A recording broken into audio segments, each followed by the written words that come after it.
The moment had come. It was time to gather. What you doing? Get ready to go to Canada. Oh yeah? Yeah. What are you gonna do there? Climb some shit. You excited? Yeah. Yeah? Yeah. I'm just checking everything for the 12th time. At the border, we had to be interrogated. They brought us into a room. They were terrifying. They stared us down. But I remained unfazed. And then we were greeted by the quails. Welcome to Canada! At Skaha Bluffs, we got our orienteering down, and then we wandered off toward the wall. I think that was a skip though. Mindful of danger. Excited about the beauty. We're going there. Remain wary of the giants who are missing teeth. Eventually we got to the crag, so we got ready for business. Pretend this is Kelly.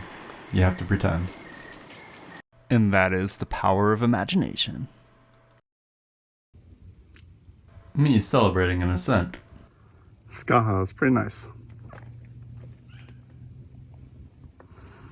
It might be the end of the world. We barely filmed ourselves climbing, so I'm just mixing and matching as I like. There's no reality here. Nice. Oh. Thanks. I wanted to yell at you, squeeze your butt. Put your hips out of the wall, squeeze your butt. And no more to give on that 11A. It was 100 feet. It was 100 feet. It was 100 feet. It was pretty long. Yeah, and a lot of it, you got it easier.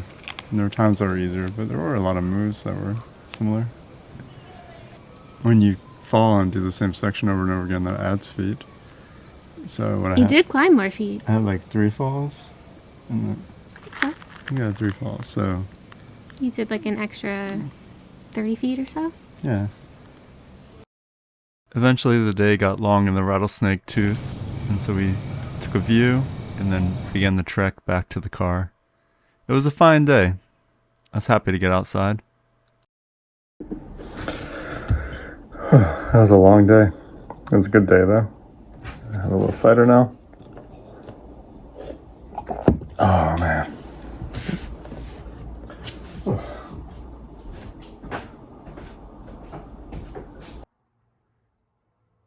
Kelly researched some board gaming strategy, and then we began the night's festivities. Things got pretty damn wild.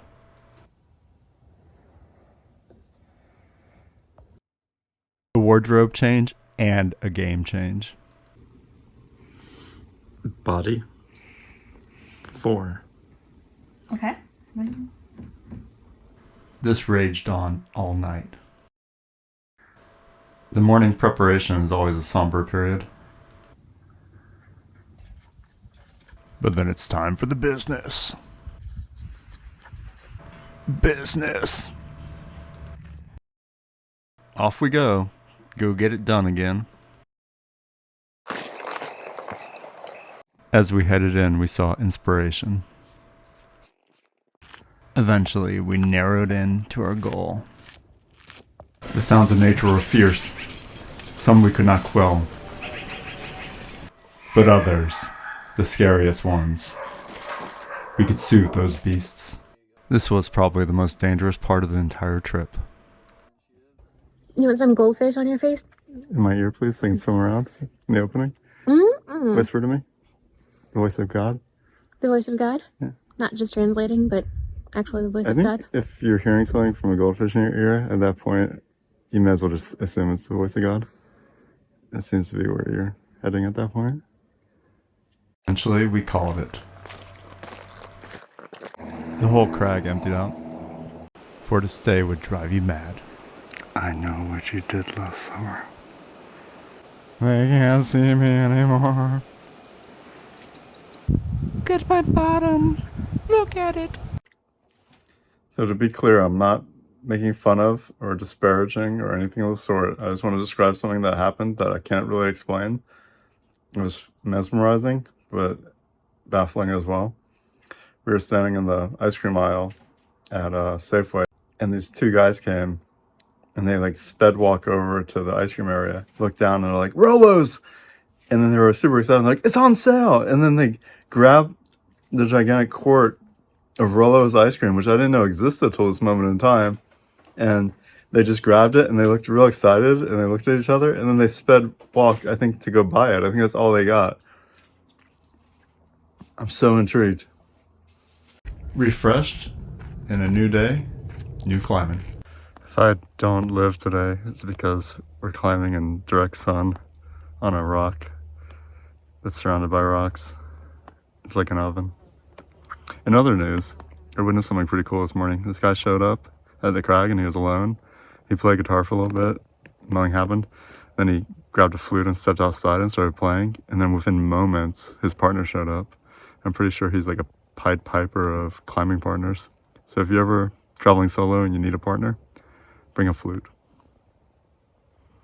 You do need to know how to play it though. We read about orcas, how they can hunt and kill great whites, and there's footage of it, I guess, for the first time. And so in honor of our orca friends, us being citizens of Seattle now, we're going to Great White Wall, where we're gonna slay some great whites, have some shark fin soup. It's gonna be really messed up. So we got lost and we walked for a while in direct sunlight. This is so much better than climbing in the sunlight. We climbed this. It was great. And the day ended. And that was that. Another night brought more gaming. The only reason I go on these trips. Rest day activities involve wandering trails. It's a man's world. But it wouldn't be nothing. Not a goddamn thing. Without a woman. Or a child.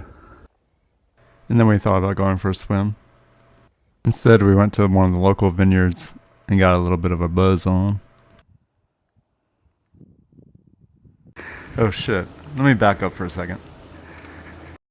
Finally, some excitement on this trip, some intrigue, something to look forward to.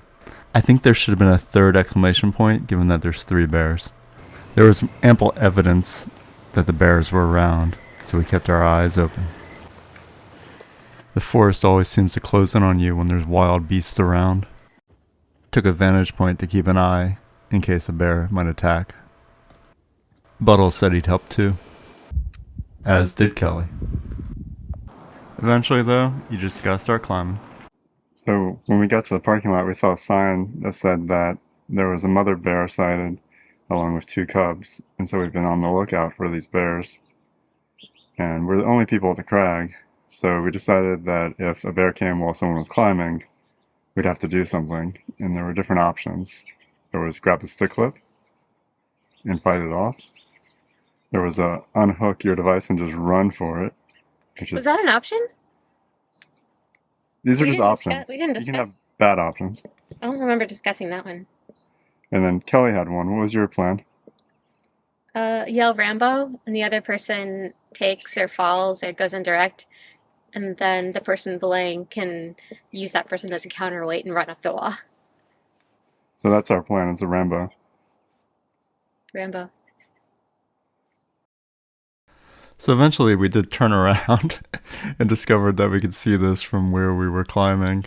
So we hung out and watched for a while. It was pretty absurd. These 2 cubs, their mother was on the ground. When you were actually on the wall climbing, you could look back and see them. It was pretty neat. But they just were minding their own business, as did we. And it was pretty cool. But we did decide to go home. Heading home, we saw a party on the side of the road, so we thought we'd stop and see what it was all about. So there's the trail. So there were a lot of people on this trail. A lot of people had parked, as you had seen earlier. And it's because this place is just exquisite. It's stunning. There's so many colors. There's so many views. The blueberries were vivid. The larches were colorful. The mountains were crazy. The smoke and smog, or not smog, fog, not fog. Jesus Christ. I can't even speak because there's so much beauty in the world. But all the fire, it just masked the world, but it couldn't hide how gorgeous everything was. So we just wandered around with a lot of other people. Look at all these ants. I wouldn't call any of it peaceful. Listen. Look at that. That's just so insane. It's not even like close to how pretty it was when you're actually there. It's just stunning. Sort of like Kelly. Look at her. There she is. It was a great trip. We made some friends. Look at this guy. Buddy for life. Though he scared us away, so we decided to leave. And then we went back to our old friend, Mr. Cub in the tree.